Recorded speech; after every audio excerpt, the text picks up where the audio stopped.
We already talked about the mass analogy, but I think that's probably a message for Black women who are still in their corporate Mm, jobs. And there's just a lot of fear right now. yes. There's a lot of fear, and I want to like kind of acknowledge some of that fear.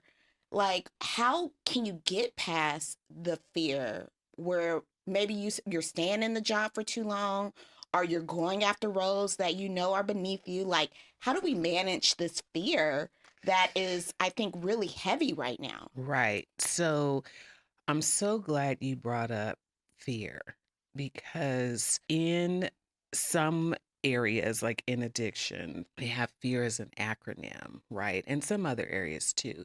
And it's false evidence appearing real. And it can grip you, it can cripple you, it can paralyze you. And I think that it's important for us to realize that there is a point to which fear is healthy and there's a point to which it is unhealthy.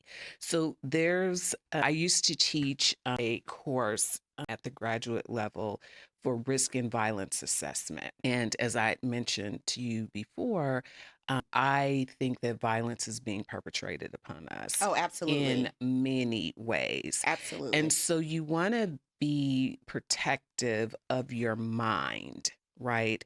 So there's a book that's a bit dated now by Gavin DeBecker, and it's called The Gift of Fear. So Gavin DeBecker was a specialist in securities and protections, and he had this book that he wrote full of stories, particularly with women who did not think about fear in a healthy way, right?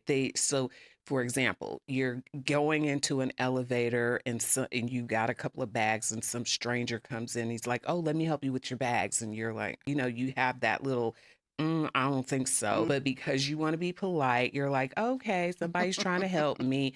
Then they take the bags, to the door. And then 3 days later, they found you gagged and bound and violated. So the point of that, which does happen, is to always be mindful of the thing in you where you're like, this is dangerous, right? So that is a gift of fear.